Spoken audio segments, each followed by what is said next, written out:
El primer plan quinquenal fue un proyecto de Juan Domingo Perón que buscaba promover la industria argentina, cuyo crecimiento había comenzado durante la década anterior con la necesidad de sustituir importaciones.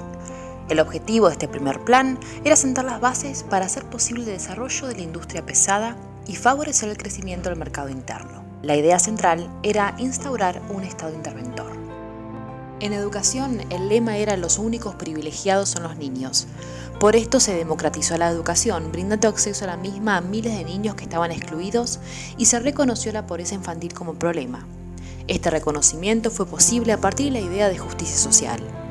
Pero los niños se convirtieron además en sujetos de educación política, merced al adoctrinamiento político y moral que recibían en las escuelas. Es común destacar esta politización de la educación como si fuera un aspecto que se le puede reprochar solo al peronismo. Pero nosotros preferimos hablar de politizaciones. Cada época y cada sociedad introduce sus propios elementos políticos en los contenidos y en las prácticas escolares. Por ejemplo, sobre fines del siglo XIX y principios del XX, para los anarquistas debía descalificarse todo tipo de educación estatal, con el argumento de que solo servía para transmitir ideología burguesa. De esta forma se acusaba a la educación oficial de ser un instrumento de dominación de los pueblos. La educación popular en el peronismo. El gobierno peronista se alió en sus inicios con el nacionalismo católico. A partir de entonces se suspendió la aplicación de la Ley 1420. La posición del Ministerio de Educación estaba en contra del laicismo y el normalismo, a quienes atribuía la responsabilidad por la inequidad del sistema y la altísima deserción escolar que había. Durante este primer gobierno se produjeron los intentos de reforma más ambiciosos, fundados en los principios del primer plan quinquenal.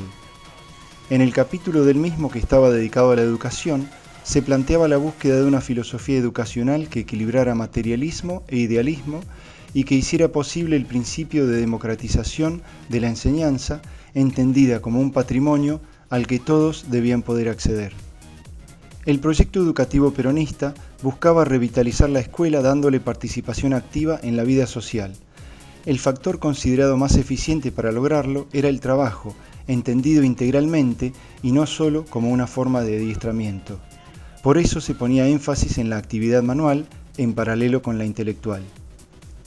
En la educación secundaria se les dio mucha importancia a las escuelas técnicas, respondiendo a las demandas populares de una educación más orientada al trabajo. En este sentido, hacia 1940 comenzó a constituirse un nuevo sujeto pedagógico. En primer lugar, los sujetos eran interpelados en su condición de obreros. En segundo lugar, se amplió el currículum. Este no solo incluía contenidos académicos, sino también conocimientos técnicos y saberes políticos vinculados a la condición de obrero. Este era un modelo educativo que interpelaba a los sujetos trabajadores no solo como mano de obra, sino también como sujetos sociales, al incluir las dimensiones políticas y culturales del ser obrero. En el discurso peronista, entonces, es posible rastrear tres concepciones diferentes de educación que contribuyeron a elaborar un concepto de educación popular al tener como destinatario al pueblo. En primer lugar, el peronismo continuó con el modelo de la instrucción pública, haciendo especial énfasis en la necesidad de que la escuela llegara a aquellos sectores que aún no habían accedido a la educación formal. En segundo lugar, se comenzó a hablar de una educación integral que englobaría la formación intelectual, física y moral de los alumnos, y a esto se sumaban contenidos nacionales, regionales y religiosos. Pero es en la tercera aproximación donde el peronismo presentaba una nueva definición de educación popular. Esta partía de la promoción de una educación diferenciada para sectores sociales distintos, que tenía el objetivo de favorecer el ascenso social. La politización de la educación durante el gobierno peronista. La politización de los contenidos escolares, un rasgo que, como hemos señalado, es común a todos los sistemas sociales y políticos, adquirió durante el periodo del gobierno peronista un carácter específico. En principio, como ocurrió en casi todos los gobiernos del siglo, el Estado ejerció un control de la educación. Pero, por otro lado, mediante estrategias diversas, sometió a los docentes a presiones para que se adaptaran a sus requerimientos. Entre dichas estrategias puede mencionarse la creación de la Unión de Docentes Argentinos, un sindicato docente, y, en 1954, la promulgación del Estatuto del Docente Argentino del General Perón. Este documento fue muy mal recibido porque, a pesar de que atendía a reclamos históricos, tenía un tono claramente partidario. Otra estrategia consistió en obligar a los docentes a afiliarse al partido. Muchos maestros y profesores se enfrentaron abiertamente con el gobierno y entonces fueron cesanteados.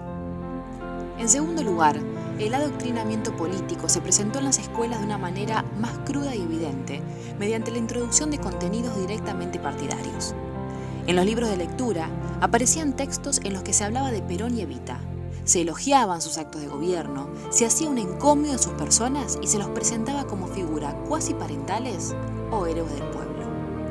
Algunos ejemplos de estos libros son Justicialismo, Tiempos Nuevos, Privilegiados, Evita, Patria Justa y Pueblo Feliz. En otros casos, los nombres de Perón y Evita eran utilizados para aprender a deletrear y a escribir. Una de las lecturas escolares obligatorias era La razón de mi vida, de Eva Perón. Entre las rutinas, los rituales y los símbolos introducidos en las escuelas pueden mencionarse los siguientes ejemplos. En las aulas o en las oficinas administrativas de los edificios debía haber fotografías o imágenes de los líderes del partido. En los discursos pronunciados durante los actos patrios se debía elogiar a Perón y Evita y hablar de su gobierno. También, todos los niños debían aprender la marcha peronista. En tercer lugar, el peronismo desplegó otra estrategia que, hay que señalarlo, además de tener fines partidarios, constituyó también una política de avanzada en términos de promoción de la salud y educación, destinada a inculcar valores sociales. Esta estrategia consistió en la creación de instituciones, eventos y movimientos que, directa o indirectamente, apuntaban a menudo al adoctrinamiento de los jóvenes. Entre ellos pueden mencionarse la Unión de Estudiantes Secundarios, los Juegos Nacionales Evita y el movimiento de la Juventud Peronista, posteriormente transformado en Juventud Peronista, entre otros. En definitiva, el primer plan quinquenal del gobierno de Perón fue un proyecto ambicioso y constituyó un desafío político importante. Aunque muchas de las intenciones y objetivos quedaron solamente en los papeles, hizo posible de todos modos una democratización de la educación y de la cultura que no tenía precedentes en la historia argentina. Una crítica importante que se le puede hacer, sin embargo, se refiere a la forma en que el gobierno desarrolló sus políticas, la cual implicó muchas veces una distribución de ideologías que, explícita o implícitamente, se efectuó a través del sistema educativo. Esto fue claramente perceptible en los contenidos ideológicos partidarios que contuvieron tanto el diseño curricular como los textos de lectura de la época peronista, así como las prácticas escolares mismas.